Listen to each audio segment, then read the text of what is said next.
నమస్తే. అన్ని మోకాళ్ళ నొప్పులకి డాక్టర్ దగ్గరికి వెళ్లాల్సిందేనా, లేకపోతే కొంతవరకు ఏమైనా హోమ్ రెమెడీస్ ఉన్నాయా అనే విషయం గురించి తెలుసుకుందాం. నేను doctor BV Gurunath Sharma, joint replacement surgeon and paediatric orthopaedic surgeon, Sentini hospitals, Vijayawada. మోకాళ్ళ నొప్పులు చాలా మందికి ఎక్కువసేపు నిలబడడం వల్ల, పనులు చేయడం వల్ల, నడవడం వల్ల, కొండలు గుట్టలు ఎక్కడం వల్ల, లేకపోతే ట్రెక్కింగ్ చేయడం వల్ల, లేకపోతే ఇంట్లో ఉండే పని భారం వల్ల, ఇట్లా రకరకాల కారణాల వల్ల మోకాళ్ళ నొప్పులు వస్తుంటాయి. ఫస్ట్ ఆఫ్ ఆల్ మనం చేయాల్సిన ముఖ్యమైన పని ఎందుకు వస్తుంది, ఆ నొప్పిని మనం రోజు స్కెడ్యూల్స్ లో మర్చిపోయి లేకపోతే దాని తర్వాత చూద్దాం, తర్వాత ఆలోచిద్దాం కొంచెం పక్కకి తోసి పెట్టేసి మన పనిలోకి మనం ముందుకు వెళ్ళిపోతుంటాం. ఉద్యోగాలకు వెళ్లే వాళ్ళైనా, ఇంట్లో ఉండే వాళ్ళైనా, రకరకాల ఆక్యుపేషన్ ఉండే వాళ్ళు ఈ ఒంటిలో ఉండే జాయింట్ పెయిన్స్ గానీ, మజిల్ పెయిన్స్ గానీ, ఒక్కొక్కసారి తలనొప్పిని కూడా పట్టించుకోకుండా మన పనిలో మనం నిమగ్నం అయిపోయి ఉంటాం. ఒక్క నిమిషం టైం తీసుకోండి. మీ శరీరంలో ఉండే రుగ్మతల గురించి కానీ, శరీరంలో ఉండే ఇబ్బందుల గురించి కానీ మీరే కేర్ తీసుకోగలరు. ఇంకెవరు కూడా దాని గురించి పట్టించుకోవాల్సిన అవసరం లేదు. సో మీరు ఆ ఒక్క నిమిషం టైం తీసుకొని ఆ నొప్పి మిమ్మల్ని ఏ ఇబ్బంది పెడుతోంది, ఆ ఇబ్బంది ఎలా వస్తోంది, ఆ నొప్పి ఎందుకు వస్తుంది,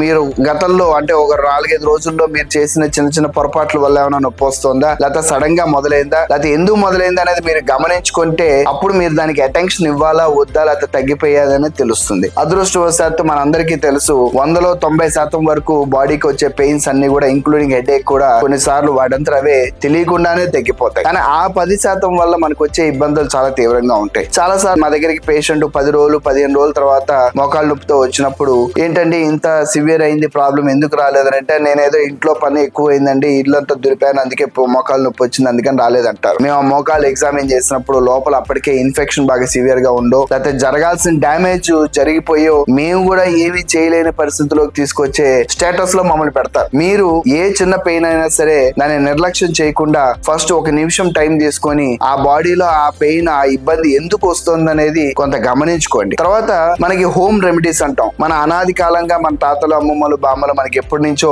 ఎటువంటి ప్రాబ్లం కైనా సరే చిన్న చిన్న చిట్కాలు చెప్పడం మనకి నేర్పించారు. లక్కీగా ఇంకా మనం నడుస్తుంది. ఇంకా మన ముందు తరాల వాళ్ళకి కూడా మనం ఆ చిట్కాలన్నింటినీ ఫార్వర్డ్ చేయాలి. ఫస్ట్ ఆఫ్ ఆల్ జాయింట్ కి పెయిన్ దెబ్బ వల్ల వచ్చింది అయితే గనక జాయింట్ కి గానీ, ఎముకకి గానీ, కండరానికి కానీ ఏదైనా దెబ్బ తగలటం వల్ల వచ్చిన నొప్పిని అయితే మన ఐస్ ప్యాక్స్ తోటి తగ్గించుకోవడానికి అవకాశం ఉంటుంది. రెండోది, ఎప్పుడైనా దెబ్బ తగలంగా మనం సహజంగా చేసే ముఖ్యమైన పని జాయింట్ బాగుందా లేదా, ఫ్రాక్చర్ ఉందా లేదా అని ఇట్లా విదిలిచ్చి చూస్తుంటారు.